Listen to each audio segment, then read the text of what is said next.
자, 대강절 두 번째 주일입니다. 어둠을 이기시고 빛으로 오신, 또 세상의 어둠을 빛으로 이기신 주님을 생각하고 기다리는 시간입니다. 그래서 초에 벌써 2개가 밝혀졌습니다. 오늘부터 성탄까지 성경에 메시아로 오실 예수님을 예언한 말씀들을 함께 나누려고 합니다. 이제 그 중에서도 가장 우리가 좀 기억해야 할 구약 성경에 기록된 예수 그리스도께서 우리 이 땅에 오시는 예언의 말씀들. 오늘 우리가 읽은 말씀은 고난받는 종의 노래 중에 하나입니다. 이사야서에는 총 4편의 고난받는 종의 노래가 있습니다. 이제 그 중에서 이게 3번째 노래인데요. 전부 다 다루고 싶지만 성탄절까지 얼마 남지 않았기 때문에 중요한 말씀 2말씀을 함께 나누려고 합니다. 내용을 읽어보면 정말로 예수님의 공생애와 고난을 정확하게 담고 있는 것이 보입니다. 예수님께서 그 로마 법정, 빌라도의 법정에서 군인들의 채찍을 맞으시고 조롱을 당하고 뺨을 맞고 또 침뱉음을 당하셨는데, 그 순간 무려 지금 이 이사야서가 쓰여진 이후 700년 뒤에 일어날 일을 마치 목도하듯이 예언한 글이기 때문에 그렇다. 정확하게 예언한 말씀으로 여겨집니다. 맞습니다. 저는 이 말씀을 예수 그리스도께서의 오심을 예언한 말씀이라고 생각합니다. 그런데 우리가 이 말씀이 예수 그리스도를 예언한 말씀이라고 생각하면서 놓치는 부분이 있다는 걸 느꼈습니다. 그게 뭐냐? 이 말씀은 예수님에 관한 말씀이다. 예수님이 어떤 고난을 당하고 예수님이 어떻게 그 상황에서 대처하시는지, 그래서 이게 정확하게 매칭되는 사람이 있으면 그 사람이 메시아다, 그리스도다. 이제 우리는 이제 그렇게 해서 이 고난받는 종이 누구인가를 찾는 데에 급급하다가 뭔가를 놓친 거예요. 그게 뭐냐? 우리가 예수님의 그 길을 따라가는 사람들이라는 사실을 문득 놓쳐버리는 것입니다. 그러니까 이게 이거는 진짜 예수님의 예언, 예수님에 대한 예언이 맞아, 이렇게 하면 그냥 그러면은 우리도 그 길을 걸어가야 하는 것이구나 라고 연결이 돼야 돼요. 바로. 왜요? 우리는 예수님께서 내가 곧 길이고 진리고 생명이다 말씀하신 그 말씀을 믿고 그분이 걸어가신 발자국을 따라서 그 구원의 길을 향해 나아가는 사람들 아니겠습니까? 그러니 오늘 이 말씀은요, 우리가 걸어야 할 길에 대한 말씀이기도 합니다. 여러분, 예수님께서 이 땅에 오신 이유는 우리에게 그 길을 보여주시고 그 길을 따라오라 하시기 위함이니, 이 말씀들, 우리가 고난의 종에 대한 말씀들을 읽을 때 우리가 염두에 둬야 할 게 뭐냐? 고난의 종이 누구인가? 이건 이미 우리 다 알아요. 예수 그리스도십니다. 그런데 고난의 종이 어떤 삶을 살았는가에 관심을 갖고 이 말씀 속에서 우리가 걸어야 갈, 우리가 살아내야 할 삶의 모습이 무엇인지 함께 찾아갔으면 좋겠다, 이렇게 생각합니다. 오늘 그 첫 번째 시간입니다. 자, 말씀을 통해 한번 찾아가 보도록 하겠습니다. 4절 한 목소리로 함께 읽어보도록 하겠습니다. 4절 말씀. 자, 시작. 주 여호와께서 학자들의 혀를 내게 주사 나로 곤고한 자를 말로 어떻게 도와줄 줄 알게 하시고 아침마다 깨우치시되 나의 귀를 깨우치사 학자들 같이 알아듣게 하시도다. 고난의 종, 그는 어떤 사람인가? 학자의 혀, 학자의 귀를 가진 사람. 고난의 종은 학자의 혀를 가지고 곤고한 자를 말로 돕는 자고, 학자의 귀를 가지고 아침마다 가르쳐 주신 말씀을 깨닫는 자다. 이게 고난의 종의 삶의 모습입니다. 그래서 학자의 혀, 학자의 귀, 멋진 표현이죠. 영어로 하면 The tongue of scholar, The ear of scholar. 그거 아니겠습니까? 그래서 실제로 이렇게 기도하시는 분들이 많아요. 이 말씀을 가지고 제 아들이 학자의 혀를 갖게 해주십시오, 이렇게 기도하는 것이죠. 저는 그 기도에 완전 동의합니다. 저도 제 아들들이 학자의 혀와 학자의 귀를 가졌으면 너무 좋겠습니다. 그런데 이 말씀을 읽다 보면 학자처럼 말하고 학자처럼 듣는 사람, 어떤 느낌이 드세요? 멋지게 말하고 정확하게 알아듣는 사람 정도의 해석이 가능하지 않을까, 이런 생각이 들지 않습니까? 그런데요, 여기 학자로 번역된 이 단어를 다른 성경들은 다르게 번역하고 있더라고요. 여기 학자로 번역된 이 단어가 리무딤이라고 하는 단어인데요, 이 단어가 성경에서는 가르치는 사람이 아니고요, 오히려 가르침을 받는 사람이라는 의미로 쓰입니다. 그래서 이게 너무 신기해가지고 이게 뭐가 만든 거냐? 영어 성경에는 the tongue of the learned, 그러니까 가르침을 받는 사람으로 나와요. 그런데 우리나라 말에는 학자, 가르치는 자의 혀잖아요. 그래가지고 제가 이스라엘에서 공부한 제 친구 목사에게 전화를 했습니다. 유럽에 가 있는 친구한테 전화해가지고 막 따지면서 물었어요. 도대체 이거 뭐냐고. 이걸 굳이 로민까지 전화를 하면서 나한테 물어봐야 되냐고. 설교해야 된다고 물었습니다. 이 정도의 열정이 있어야죠. 그랬더니 아주 자세하게 설명을 해주는데 이게요, 히브리어는 형태로 볼 때, 그러니까 문법의 형태로 볼 때 이거는 가르치는 사람이 맞대요. 그런데 놀랍게도 고대 히브리어로 쓰여진 구약 성경 안에서는 4번이 사용되는데 모두가 다 형태와 상관없이 예외적으로 가르침을 받는 사람이라는 의미로 사용되고 있다고 하는 겁니다.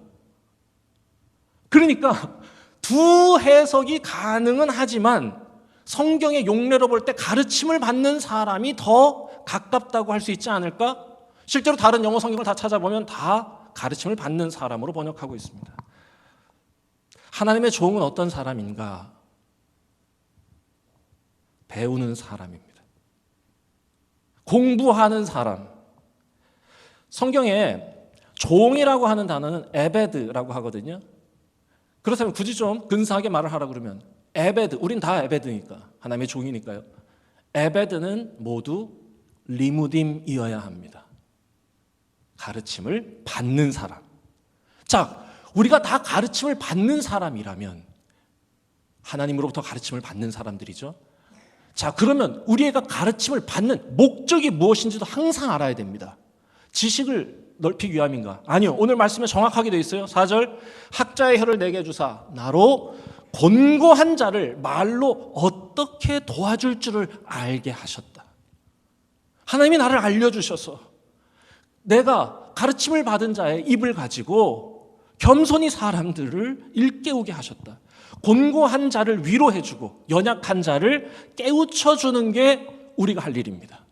고난받는 종 에베드가 리무딤으로서 해야 할 일은 뭐냐? 상한 갈대를 꺾지 않고 꺼져가는 등불을 끄지 않는 사랑으로 연약한 이들을 돕기 위함이라는 사실, 여러분 우리 절대로 잊지 맙시다. 하나님께서요, 많은 선지자들을 부르실 때마다 항상 똑같이 하시던 말씀이라는 걸 성경 안에서 확인할 수 있었습니다. 에스겔 선지자를 부르실 때요, 에스겔 3장 17절에 인자야, 내가 너를 이스라엘 족속의 파수꾼으로 세웠다. 너는 내 입의 말을 듣고, 내 말을 듣고, 하나님의 말을 듣고 나를 대신해서 그들을 깨우치라. 리무딤입니다. 바울에게도 여러분 똑같이 하셨습니다. 바울을 부르시던 하나님께서도요, 똑같은 마음을 주셔서 바울이 디모데에게 편지를 쓰면서 이렇게 가르칩니다.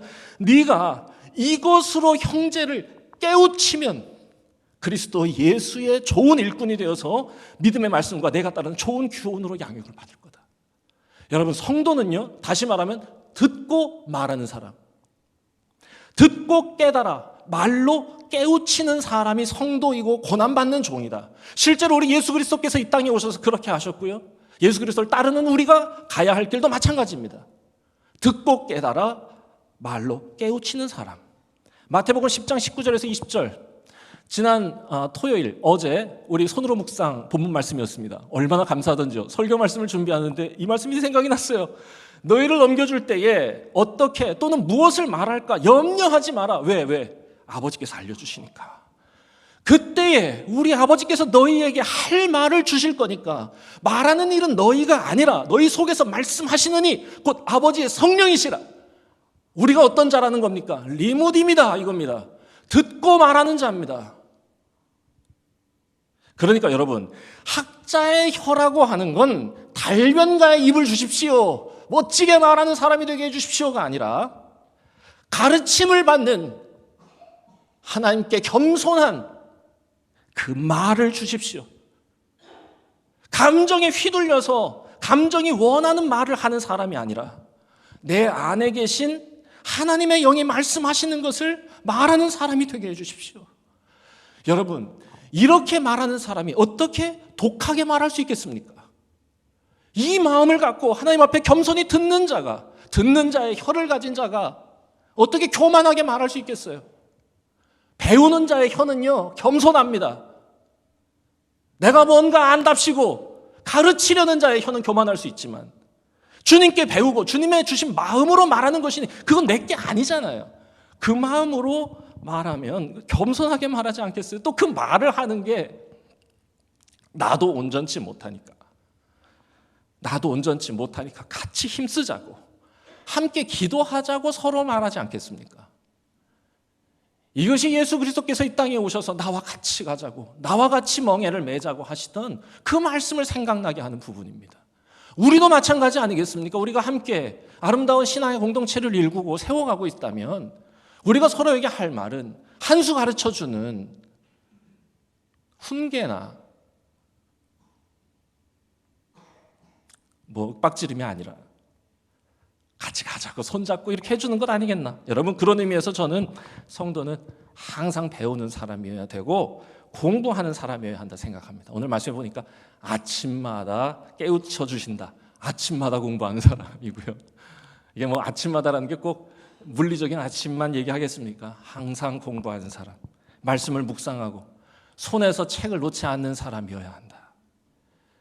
하나님께서 주신 이 아름다운 지성이 잠들지 않게 하는 사람이어야 이 세상을 하나님의 뜻 가운데에 실천하며 살아갈 수 있는 거룩한 종이 된다라고 말씀하시는 게 아닐까 이런 생각 듭니다. 공부해야 겸손해지고요.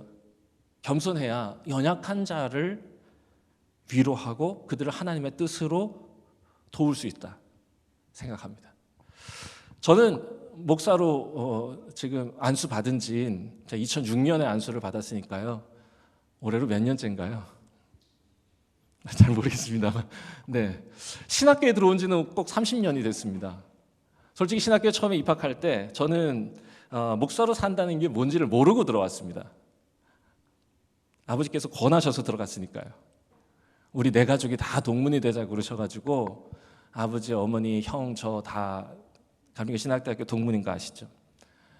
목사로 산다는 게 뭔지 잘 몰랐어요. 그런데 지금 이제 30년쯤 지나고 나니까 이제 조금 알 것 같습니다. 평생 공부하면서 사는 일입니다. 그러고 보니 저희 아버지 지금 80세신데요.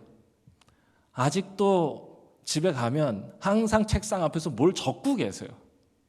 뭘 읽고 계시고. 저는 제가 만약에 이 사실을 20살에 알았더라면 이런 얘기하면 안 되겠다.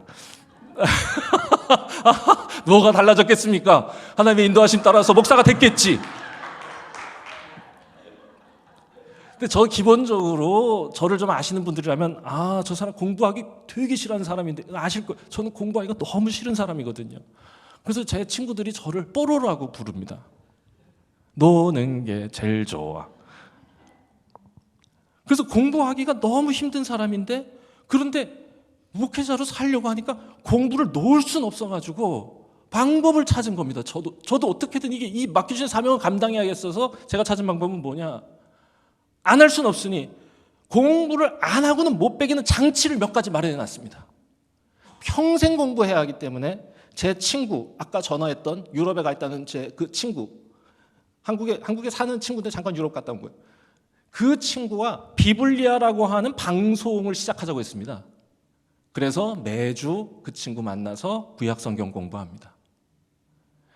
미국에 살고 또 한국에 있는 제가 아주 존경하고 지적으로 훌륭한 후배들에게 매주 독서 모임을 갖자고 제안했습니다. 그래서 매주 한 권씩 책 읽고 같이 2시간 동안 늦은 밤 시간이지만 같이 꼭 얘기를 나누고 한 주를 시작합니다. 배우려고 하는 겁니다. 몸부림치는 거죠. 배우려고 할수록 겸손해지고 배우려고 할수록 더 배울 게 많다고 하는 사실을 깨닫는 것 아니겠나 이런 생각도 듭니다. 19세기에 슐라이어 마허라고 하는 아주 저명한 신학자가 한 분 계셨습니다. 그리고 아주 겸손하셨어요. 신학계의 한 획을 그으신 분인데 이분은 참 겸손하셔서 자기 집에다가 문패를 붙일 때 이렇게 붙였습니다. 대부분 모든 대학 교수들은 뭐라고 붙이냐? 프로페서, 닥터, 티올로지 이렇게 합니다. 그러니까 교수, 박사, 신학 이렇게 써놓는 거예요. 신학 박사, 교수다 나. 프로페서, 닥터, 티올로지, 슐라이어 마허 이렇게 해가지고 딱 근사하게 문패를 붙이는데 이분의 문패는 좀 달랐습니다. 그래서 이게 유명한 일화가 된 건데요. 이분은 앞에 프로페서 닥터라고 쓰지 않고요. 뭐라고 적었냐? 스터디 닷 디얼 이렇게 적었습니다. 이게 뭔 뜻이냐? 신학생 슐라이언마흐 이렇게 한 겁니다. Student of Theology. 나는 평생 공부하는 학생입니다. 라고 적어놓은 거죠. 슐라이언마흐가 공부해야 한다면 저는 말할 것도 없다 이런 생각 듭니다. 여러분, 우리는 다 하나님을 더 알기 원하고 예수님을 더 닮기 원하는 사람들입니다. 그게 우리 인생의 사명이고 주님 만날 때까지 감당해야 될 과제라고 여기는 사람들이니 여러분, 우리가 할 일이 뭐겠나? 우리가 세상을 살아가는 데 있어서도 얼마나 열심히 우리 공부합니까? 최근에 프로그램이 얼마나 빨리 발달하는지요. 챗 GPT 다루는 법도 배워야 되죠. 제가 사용하는 어도비라는 프로그램이 얼마나 업데이트가 막 빨리 되는지 그거 막 따라가는데도 공부 많이 해야 됩니다. 하물며 하나님을 찾고 하나님을 구하고 하나님을 배우는 일에 얼마나 열심히 필요하겠습니까? 그분을 찾으려 하는 우리의 태도가 세상을 메이크업 해가는 우리의 노력과 열심보다 더 앞설 때 우리의 마음이 어디 있는지가 드러나는 것 아니겠나. 하나님을 찾고 구하고 배우는 일이 결코 쉬울 리 없고 게을리해서는 안 되고 적당히 해서 될 일도 아니다. 우리가 정말로 하나님을 참으로 알기 원한다면 오늘 말씀에 있는 것처럼 리브딤, 배우는 자의 혀와 귀를 갖기 원한다면 저는 우리 교회가 하나님 앞에서 겸손히 공부하는 교회 되기를 주의 이름으로 축복합니다. 그 리브딤이 오늘 말씀에 보니까 이렇게 다짐합니다. 5절입니다. 주 여호와께서 나의 귀를 여셨으므로 내가 거역하지도 아니하며 뒤로 물러가지도 아니하며. 여호와께서 내 귀를 여셨으므로 하나님께서 알려주시고 깨닫게 해주셨으니 저는 거역하지도 물러서지도 않겠습니다. 고난 앞에서 고난 중에도 성실히 이 길을 제가 걷겠습니다 라고 다짐하는 거예요. 들려주시니까. 6절, 나를 때리는 자들에게 내 등 맡기고 수염 뽑는 자들에게 뺨 맡기고, 때리는 자에게는 등을, 수염을 뽑는 자에게는 뺨을, 침 뱉는 자 앞에서는 얼굴을 제가 가리지 않겠습니다. 어떤 상황이 와도 하나님이 보여주신 이 생명의 길을 내가 결코 포기하지 않겠습니다 라고 다짐을 합니다. 이 리브딤이요, 하나님께 듣는 자였기 때문에 가능한 일이었습니다. 왜냐하면 7절부터 나옵니다. 왜냐하면 7절, 주께서 나를 도우시기 때문입니다. 여전히 나를 붙들고 계시는 줄 제가 알기 때문이고 주님이 저에게 그렇게 말씀해 주셨기 때문입니다. 주께서 저를 붙잡아 주시니 저도 놓지 않겠습니다. 8절, 주께서 이런 나를 듣고 들은 바를 깨달아 겸손히 말하며 곤고한 자를 위로하려 힘쓰는 나를 그 길이 옳다고 의롭다고 하시니 누가 나와 겨룰 수 있습니까? 로마서 8장 37절, 그러나 이 모든 일에 우리를 사랑하시는 이로 말미암아 우리가 넉넉히 이기느니라. 주께서 도우시니 마침내 그날의 9절, 그들은 하나님의 심판 앞에 설 것입니다. 여러분, 이 믿음을 가진 리브딤은 고난을 이겨내고 견뎌냅니다. 고난 앞에서 싫은 소리를 듣고 억울한 이야기를 들어도 묵묵히 잠잠히 이겨냅니다. 이 믿음이 있기 때문입니다. 싫은 소리 들었다고 버럭 소리 지르고 억울한 이야기 들었다고 당장 해명하려고 얼굴 붉히는 건 겸손한 리브딤의 모습은 아니라고 얘기하시는 거죠.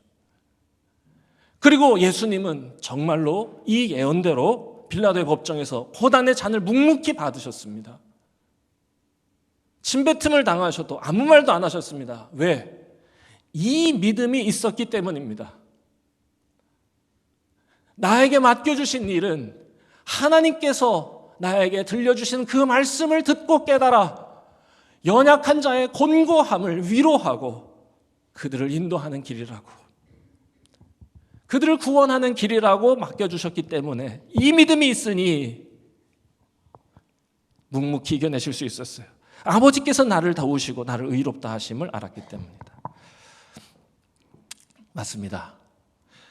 우리 하나님은 그렇게 힘쓰는 우리를 도우시는 분이라 저는 믿습니다. 우리가 주님의 손을 잡고 바른 길, 생명의 길 걸어가려 할 때 우리 주님은 결코 그런 우리를 포기하지 아니하신 분이다. 그리고 그렇게 살아가려는 우리의 선한 싸움, 그 노력을 아주 기뻐하시고 마침내 그날에 잘했다고 등 두들겨 주시고 칭찬해 주시고 우리를 의롭다고 해 주실 분이라 믿습니다. 우리가 주님을 기다리는 이 시기에 다시 오실 주님 기다리면서 포기하지 않고 끝까지 이 아름다운 리부딤, 듣고 배우는 자의 아름다운 경주를 다하는 우리가 되기를 바랍니다. 말씀 정리하겠습니다. 성도는 공부하는 사람입니다. 공부하기를 쉬지 않는 사람입니다. 하나님을 알기 위해서, 하나님의 마음을 깨닫기 위해서 날마다 찾는 사람입니다. 우리가 그렇게 하나님 찾아갈 때 하나님은 반드시 우리를 하나님으로 가득 채워주실 것이라 믿습니다. 그 마음으로 오늘 같이 이 찬양 불렀으면 좋겠는데요. 주님, 저를 하나님으로 가득 채워주시기를 원합니다. 주님이 나에게 주신 그 모든 것이 충분하다고 노래하기 원합니다. 주님, 저의 인생을, 우리 가정을, 우리 교회를 주의 은혜로, 주님으로 가득 채워 주옵소서. 자, 주께 듣고 주께 배우고 주께서 말씀하시고 주께서 붙드시는 일을 감당하는 자. 우리 주님이 그 길을 걸어가실 수 있었던 건 우리 주님 안에 아버지로 가득하셨기 때문이다. 그가 참 리부딤이었기 때문이다. 저는 믿습니다. 주의 오심을 기다리는 우리 모두가 주님으로 가득 채워지기를 바라는 이 시대의 겸손한 배우는 자, 하나님으로 채우기를 소망하는 자 되기를 바랍니다. 함께 찬양하겠습니다.